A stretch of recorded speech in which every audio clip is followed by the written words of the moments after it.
Okay, I'm leaving the hotel now and on my way to get my truck started and passing through the casino. Yeah, I don't want to be late. Okay.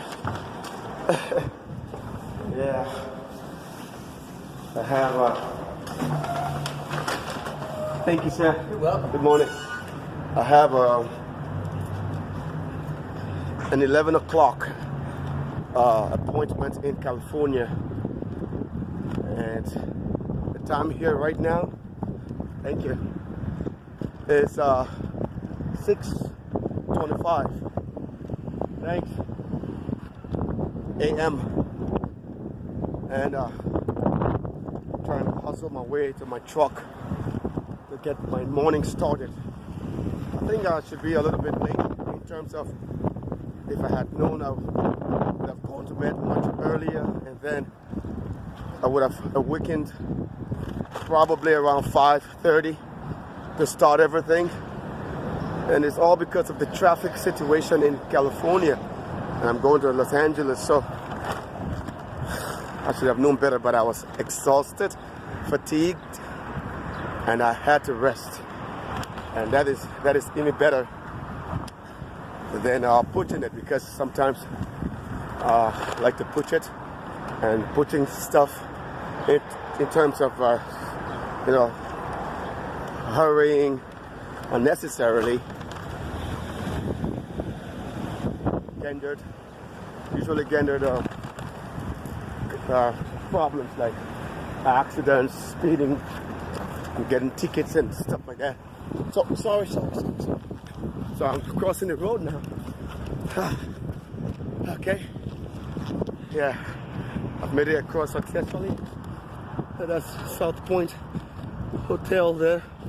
On the right hand side, which is going to be to the left for some of you, is the parking garage that looks like a building of habitation. Now, on the left is just a partial view, which will be the right, probably to some of you, of the hotel. And there sits my truck. Now I gotta find out where my key is to get this machinery operational. Hope I was smart enough to have placed it. Yes, I did. I put it in my pocket. Old age, I'm out of breath. Okay. Hope no problems. Let the truck run. Alright. There you go. It has started. Started. So, climbing up to put my personal effects down. Just set this down here for a while. Now I'm not gonna unpack anything yet. What I'm gonna do is set it down until we're all situated. Okay. Good morning, Dee. How are you, my love? Good morning, Victor, Stephanie. The most important people in my life. Good morning, my mother, my little brother Emmanuel, Tiny, Jackie, Odie, Kake, Cynthia, Toria, wherever you guys are.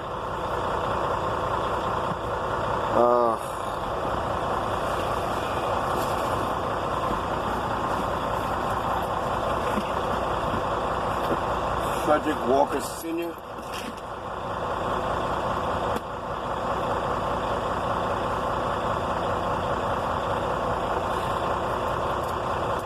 Father, Frederick Walker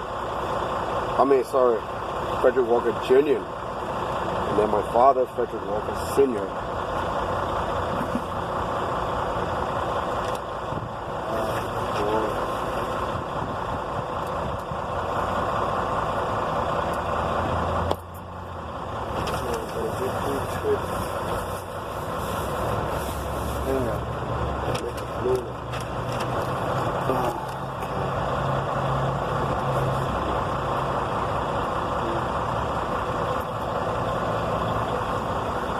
Oh, 6:30. Supposed to be driving by now.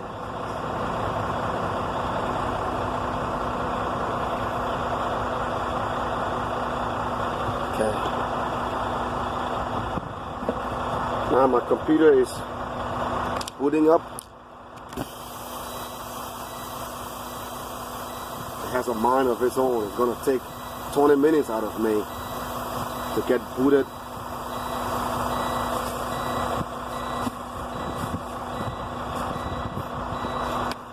And so I'm going to log on.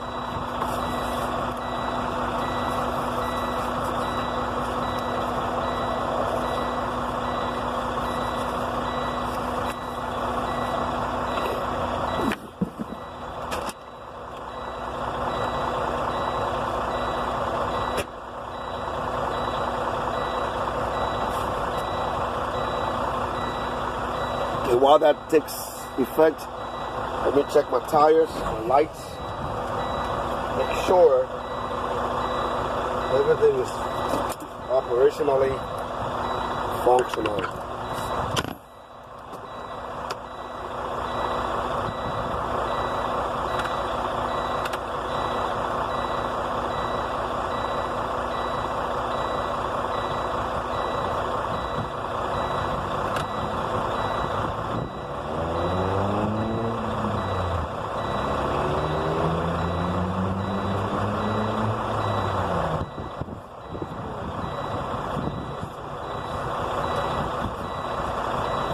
Start, need to be here. Okay, for sure. If well.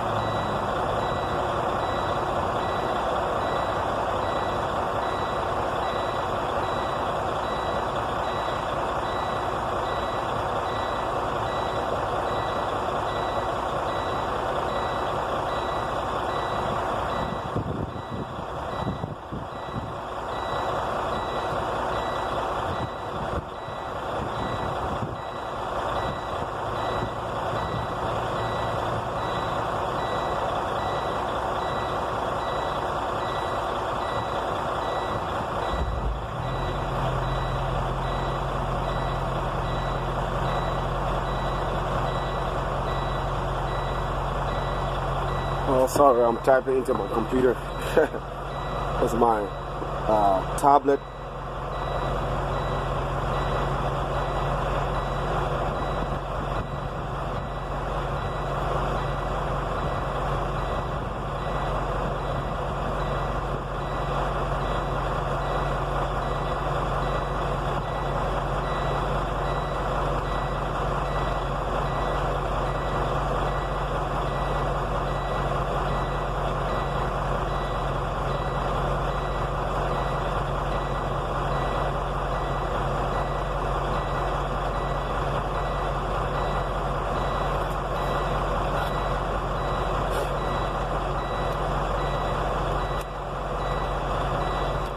Alright, that is done. I've logged on now.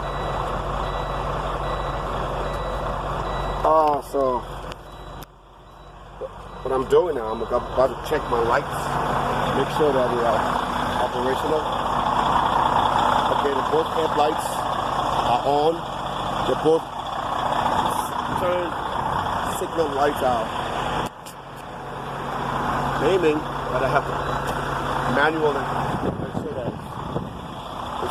it's blinking. Okay, the left one is blinking good. Now we can go for the right.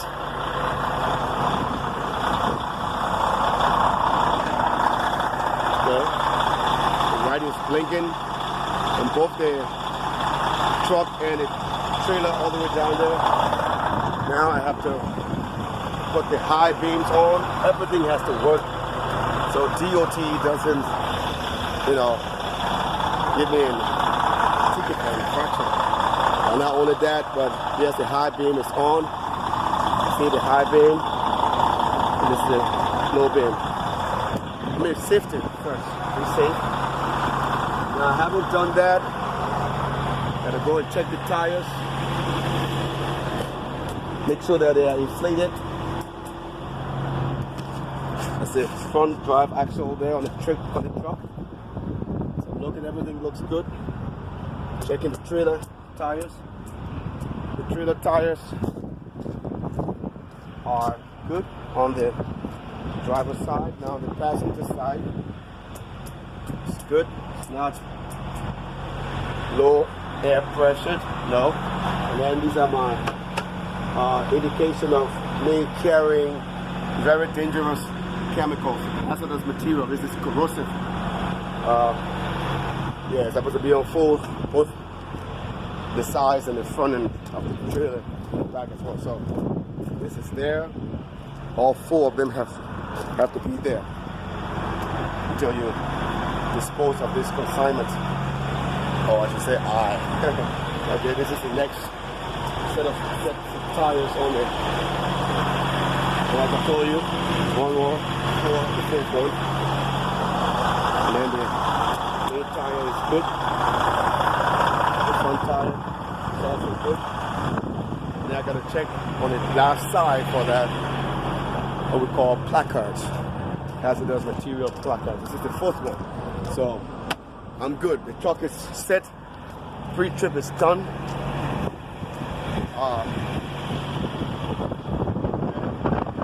Reefer is working.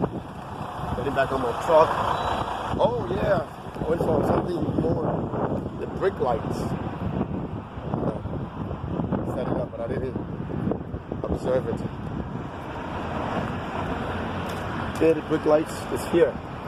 This is the brake lights, and this is the regular light, you know, for other motorists to know that you are there or stuff like that. When you hit the brakes, this comes on, just like your regular cars. But those lights, sometimes the fuse is blew off, so you have to check them as well. Make sure that they are operational. Today, I'm not going to open the hood of the engine because I have looked. I've already looked at there is no leakage anywhere. Sometimes we do leak oil. Sometimes some bolts are loose. But as you saw, I did the pre-trip properly. And the truck is relatively new. It's a 2016 Freightliner Cascade, as it's called. That's the brand. And the maker is Freightliner. It looks good, and I'm satisfied. So now I can begin my trip. All right, I've logged on successfully. The computer tells me that I have been doing my pre-trip for the past, 5 minutes. So I need 5 more minutes. I'm supposed to actually be on for minimum, 15 minutes, do a thorough pre-trip. But because I had it pre-tripped last night very, very thoroughly, I didn't do as I did last night. So I just went over, what I did last night thoroughly. So to make sure that everything was intact. And everything is intact. So I don't need 15 minutes of pre-trip this morning. As I told you guys, I was on this 2 days vacation in Las Vegas, Nevada, the state of Nevada. And what we do here on this 2-day trip is called Reset. When I say we, the industry of professional truckers, we have certain hours to drive, and in a day's time, if you start your day early, you can only drive for 11 hours, and then after that 11 hours, 11 hours are out, and you have to park your truck for 10 consecutive hours of rest according to the Department of Transportation. Federal regulations dictates stipulations, or we call it regulations. And after 10 hours from that 11th hour that you rested, you can resume driving again for another round of 11 hours.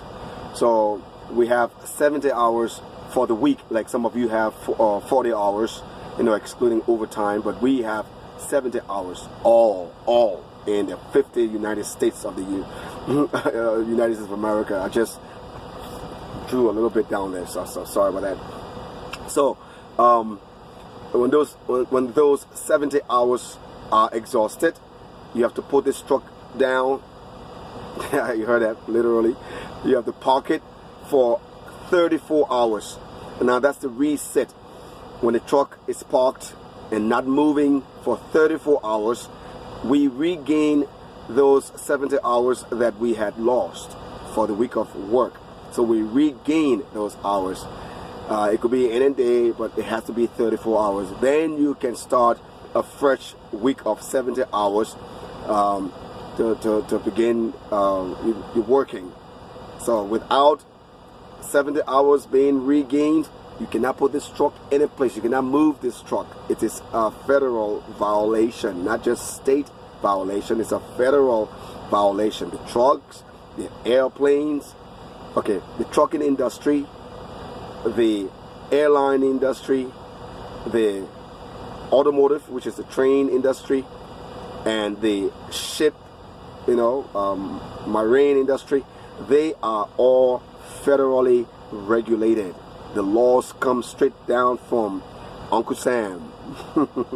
Uncle Sam is, some will call it euphemism, because some people, call him or call it all kinds of names. It's just a jargon, just some made up name that is referred to the government. Uncle Sam is actually the government of the United States, and there has to be a head of the government, so we call him Uncle Sam. So whenever you heard Uncle Sam or hear it now, know that it's referring to the government of the United States of America. So these regulations, federally imposed regulations, dictates, they are, or all of them are from the federal government. So the states have, all of the 50 states have to abide by these regulations. Now some of them add, theirs, from state to state, they modify it a little bit, but not to extract anything from the original data from Uncle Sam.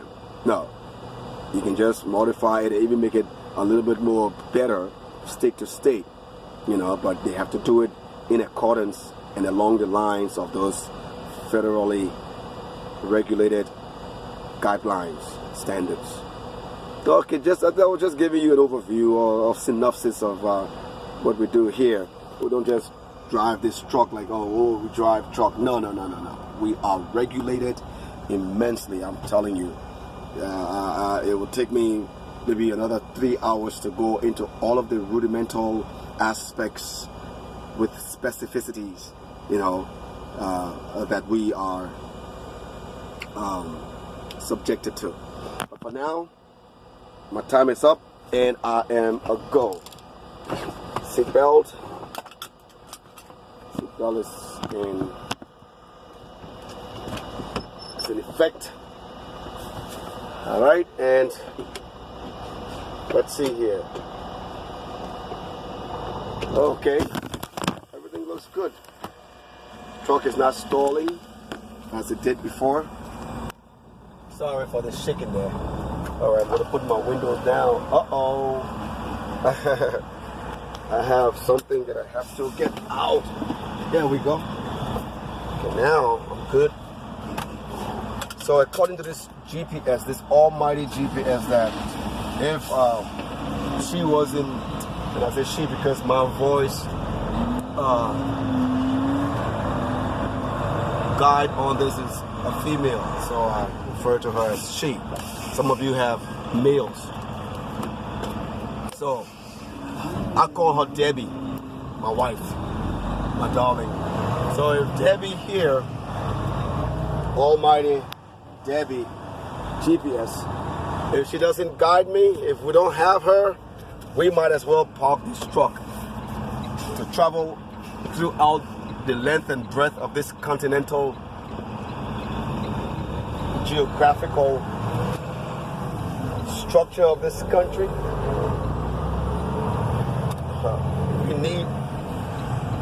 We need Debbie. We need Jua. We need, in fact, I shouldn't even call her Debbie. I should call her Jua. Yeah. I like my wife's native name.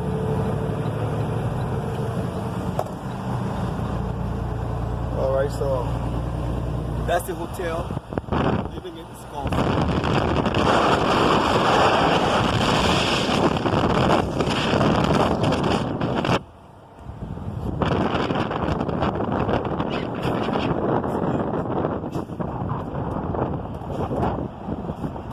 So huge. Just a partial view. South Point. Those are the mountains that surrounding Las Vegas. Las Vegas is situated in a midst of mountains, deserts, mountainous deserts.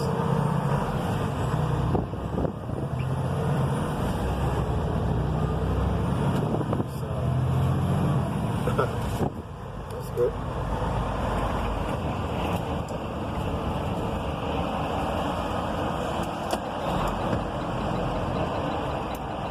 Alright, as you can see, that's the highway over there. I just want to give you guys a little perspective of what's going on here.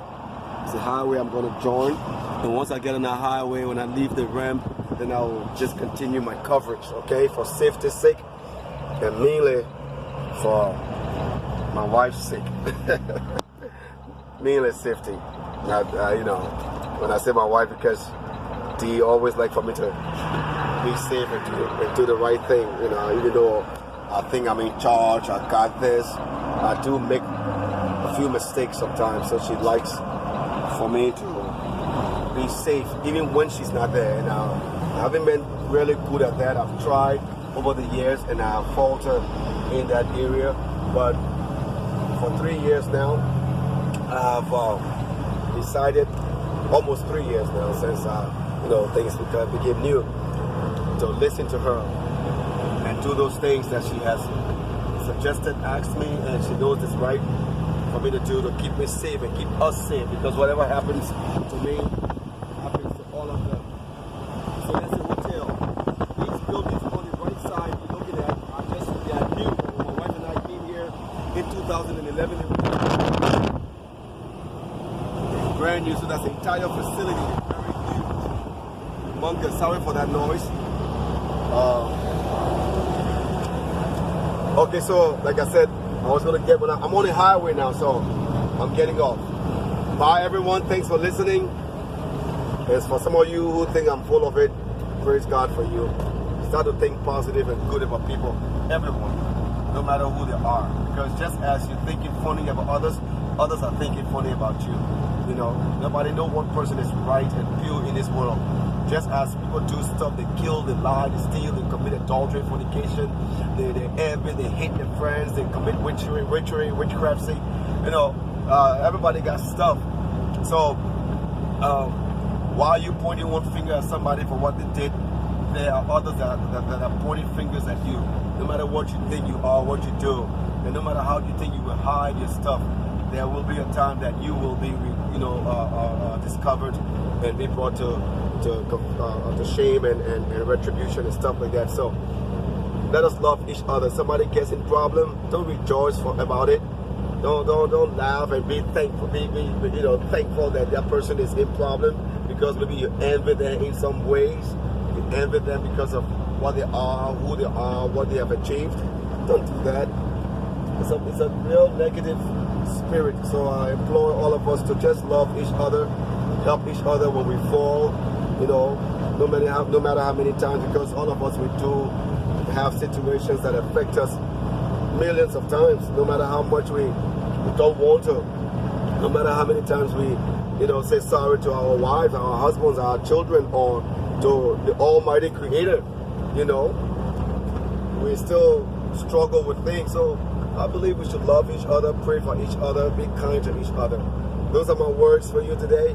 God bless you. The Creator bless you. Allah bless you. Those of you who believe in a supreme being, whatever you believe in, and you give yourself for it, nobody can judge you, because none of us knows what is right, who is right. We just read what people pass down onto us. The Bible was passed down to us. The Quran was passed down to us. All of these other religious groups, things were passed down to them, and we just believe them. We grew up into them, and we abide by them. That doesn't make it right. I can tell anybody who want to judge me, because only the Creator, Most High Creator, that we don't know whether he's male or female, because in the Bible it says that he's neither male nor female. So for those of you who call the Creator him, some refer to him as, to not see me, I say him. Some refer to the Creator as a she. But in the scripture that I believe, I don't know what the other religious books teach, says that the Creator is neither male nor female. They use the title God. God is a title, it's not the name of the Creator. So they say God is neither male nor female, but a spirit. So whatever you believe in, I hope that you are right. I hope that I'm right, because I'm a Christian, and I hope I'm right, and only the Creator will know at the end, who all were doing the right things. Because just like the Bible teaches that Jesus is the way, the truth, and the life, with enormous amount of beliefs and conviction, so does the Islamic faith. Oh, they believe it. They believe it so much that they can put, somebody can put a vest full of explosives on them and go and blow themselves and others away to bits. That must be some strong belief, So don't judge the Muslims, don't judge the Buddhists, don't judge the Hare Krishnas, don't judge anybody, don't judge any religion. Believe in yours, abide by the rules and regulations of it, and things are going to be well. Seriously, because people believe it. If you were born in a Muslim family, trust me, you are going to be Christian, you're going to be a Muslim, because that's where your father and mother would have taken you, to the mosque, to learn the ways of Islam. So we were not Christians. Some of us were not Christians by choice. We were Christians by birth. That's what it took us when we were little kids. So we grew knowing it. So that doesn't necessarily make it right. I'm just being logical. And the Muslims, that doesn't necessarily make it right. They could be right, but that doesn't necessarily, because you were brought up into it, so you believe it. But when you tell yourself some lies all the time, or some truth, you tend to believe those lies or those truths, because it's been a part of you, a pattern. I'm just saying that don't judge other religions. I used to be like that many years ago, because I was not illuminated. My eyes were not opened. I was narrow-minded and blinded, to the truth of this world, and the truth of the creation of this world and the Creator. So when my eyes got opened, I don't judge anything. I don't care how much you believe. You don't know anything. Trust me, you don't. And there's coming a time when in fact right now, some of you you're confused. You don't even know what to believe, because some of the things the Bible teaches, you don't understand it because you don't see things happening. Some of the things that the Quran teaches, you don't understand it because you see other things happening that just don't really settle down right with your inner man. As a Muslim or a Christian or whatever other religion you are attached to, it doesn't feel right. So all of you just abide by what you've been used to. It's too late for some of you to turn now. Some people have turned to Christianity from Islam, and some people have turned from Islam to Christianity. So, and other religions as well. So all I'm saying is that whatever you attach yourself to, you align yourself to, believe it, don't judge others, and let's live in peace with each other. That's what we know. We know that we can live with our neighbors, love them as ourselves. I've hurt many of my neighbors. You have hurt many of your neighbors. Some of them were inadvertently done. Some of them were intentionally done. All the same, we have remorses and regrets of things that we've done. So we know that aspect because we are alive, we're in a physical world, but the spiritual aspect of it, we don't know. So don't judge anybody, don't scandalize any religion, don't be don't invade people's religion and their religious beliefs. Just love them in the physical. Be kind to them. Be nice to them. Live amicably with each other. That's all we know. We know that aspect. We know that fact because we are not invincible. You know, we are seeing each other and we know what hurts each other. So I have repented, forsaken my ways, you know, and I regret almost all the things in my life from the time I was a little boy to now. And sometimes it takes that long for you to, you know, recognize or reconcile yourself to the truth. Sometimes it takes a while. For some people, it doesn't take a long time. So all the same, we are all beneath the mercies, the forgiveness, the compassion of our Creator. And that's all I wanted to say today. Let us love each other. Let us forgive each other. Let us have mercy on each other as the Creator will have mercy on us. You know, let us know that we are flesh and blood and that any of us